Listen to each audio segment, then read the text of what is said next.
Hello folks, I'm diving into the world of bot wars one more time from Traders Galaxy, and this time round I'll be taking a look at some of the heroes of the democracy. Alright, I'm back with some more bot war, a whole host of bot war, and this time it's for the democracy. Now, unlike the other pieces, which are giant stompy robots, the democracy is one of the human factions. So here you can see there are actually individual humans on a base. No stumpy robots, but what they do have is a variety of tanks, aircraft, and vehicles to help them out. So I have here John Burton and Wong Lee in convoy. And if anybody is familiar or with Big Trouble in Little China, those names will sound hauntingly familiar. So if I'm not going to pop them all open. What I will do is show you this one and then show you the metals and get the rest built, and then we'll come back and take a look at them all in. So, is that everything? It does appear to be. So here we have this armoured cab with multiple guns, a whole host of wheels that are turned 90 degrees, and little propulsed jets coming out of them. And then on the back, I think in that orientation, because then we've got the back there, we have the trailer. And the reason it's got these little jets is it comes with a couple of acrylic rods, and you use that to have it hovering, because it's not just a regular check. It's not just a regular check. It's not just a regular truck. It's a floating or propelled one. So that's different. Very different. So I was just checking to see where the acrylic rods go in. There's nowhere specifically for them. So in that case, I would probably drill these just so I've got a better join rather than having those glue flat, but I will come back to that once it's made. But since it's rare to see metal, everything else tends to be giant stompy and resin. Also have a look at the infantry.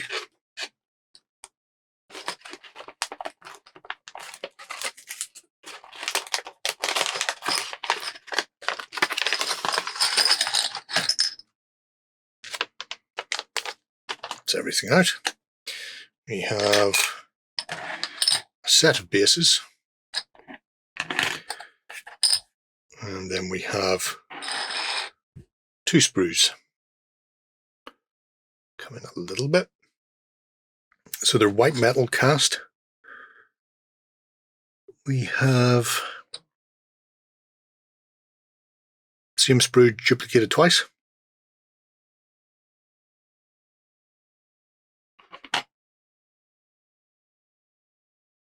And a variety of weapons. I'll have to go through the rule book to see who has what and what they're doing. Fair bit of flash on them, but I don't mind flash. It's mostly around the bases, and on the weapons it can be removed. Cast wise, they are 6mm. There's enough detail on them to make them easy to paint. I say 6mm. Just double check they are. Maybe I'm lying to you.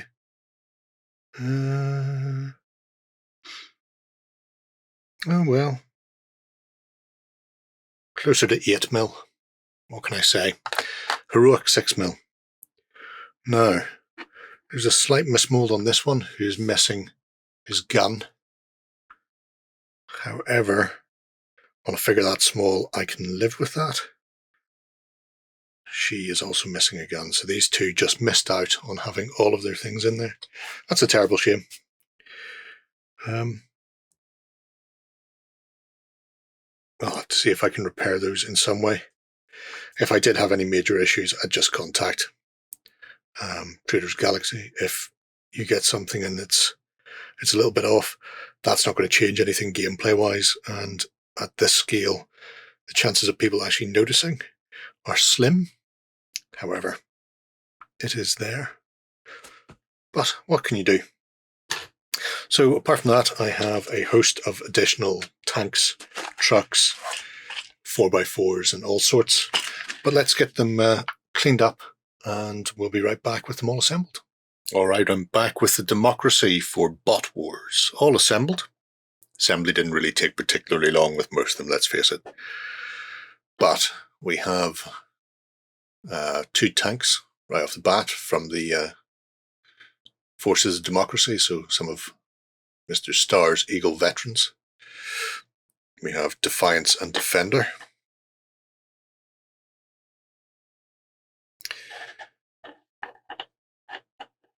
Sort of comic book sci-fi tanks, share the same chassis and then different options on top, depending whether you want a bit more punch.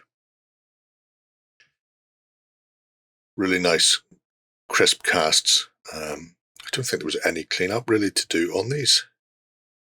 I'm trying to remember. No, nothing springing to mind. They do have a pin, so you can plug it in and turn the turret. I glued the turrets in place because I'm like that. However, very nice models for the military side. Very briefly going to have a look at the infantry again. Didn't bother taking any of these off because I want to see how I'm going to set them up. They come with 40, 50 and 3 32mm bases. And the interesting thing about infantry in bot war is you can buy things either as sections, as squads or platoons.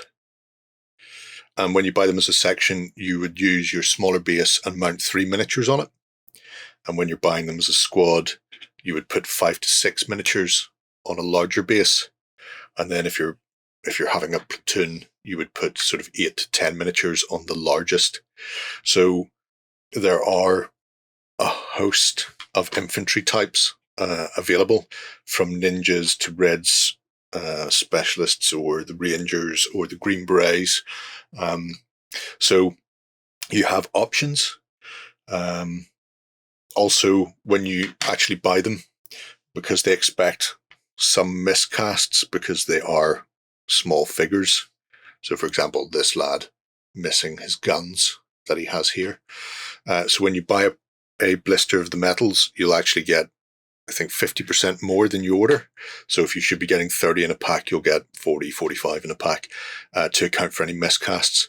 So it will make up for that, which is a nice little touch, especially when you're ordering from far away. You don't want to have some stuff arriving and then discover that you're going to have to get replacements.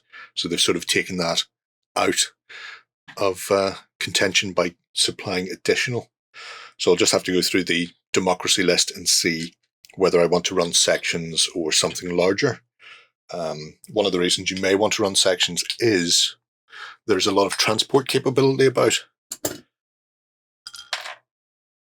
So if I bring in one of our little flying cars here, so this is the Eagle Defender 2.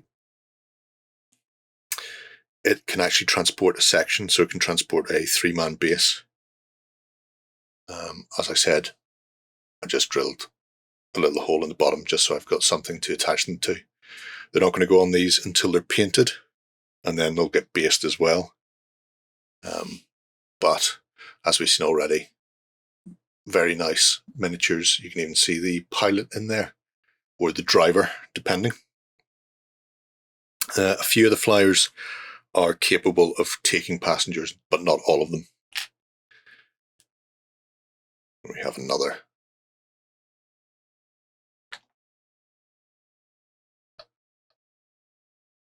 So, oh, he's not actually. Nighthawk is the other flyer that can take people.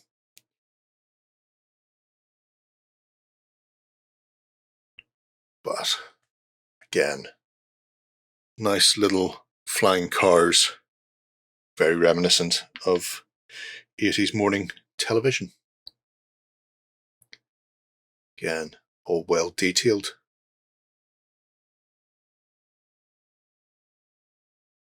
With minimal flashing or mold lines. You'll see there's a very small part just on this back wheel. I'll just need to take a toothbrush to brush off.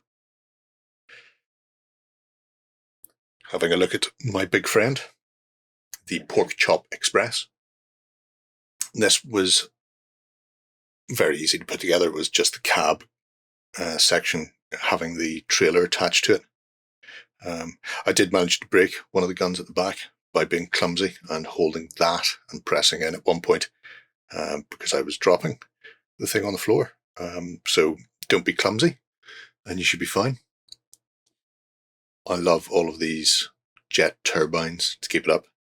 I have drilled holes in this as well, but I'm actually going to drill them, or I have drilled them at an angle because I don't want him just sort of floating along. I want him coming in for attack because he's got those two massive Gatling guns and rocket pods at the front as well. I just imagine a lot of strafing going on when John Burton's on his way. That's the biggest of all of them. Then we have some support. Again, lovely cast, good detailing, simple build, just that massive rocket or missile to go on the back like a Scud. Bit of clean up to do on a seam line running down the back there, but again, it's a flat surface, so it should be easy to hide, to file off or sand down. And then bring in some of our ground troops or ground support.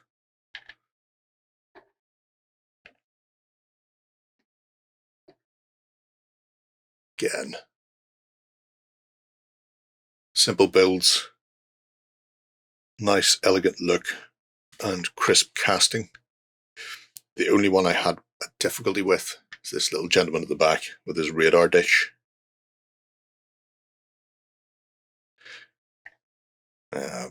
Simply because it's a very thin piece with a small attachment. And if you're a bit older and a bit shaky, like myself, then you may find that a little trying to attach. There's a very small divot on the back window that fits into. I don't know. Drilling probably isn't the way to go because the part you'd be drilling into to put a pin in is so fine. Unless you're going to be using very, very thin gauge wire, like florist wire, it's probably not worth your while. If you are having issues, I would almost suggest removing the pin from the bottom, the little nub, and gluing the radar dish flat to the back of the roof section. It'll give you a bit more contact, but it will go on as it is. Even with my shaky hands, you just may find that a little bit tricky. We have missile loadout. So an interesting set of humanity's defenders for the democracy, especially when you put them up against some bots. So there we have them, the Eagle veterans, very militaristic, very 1980s cartoon army, like you would expect. And Max Starr's rogue band of heroes, which I have to admit I absolutely adore.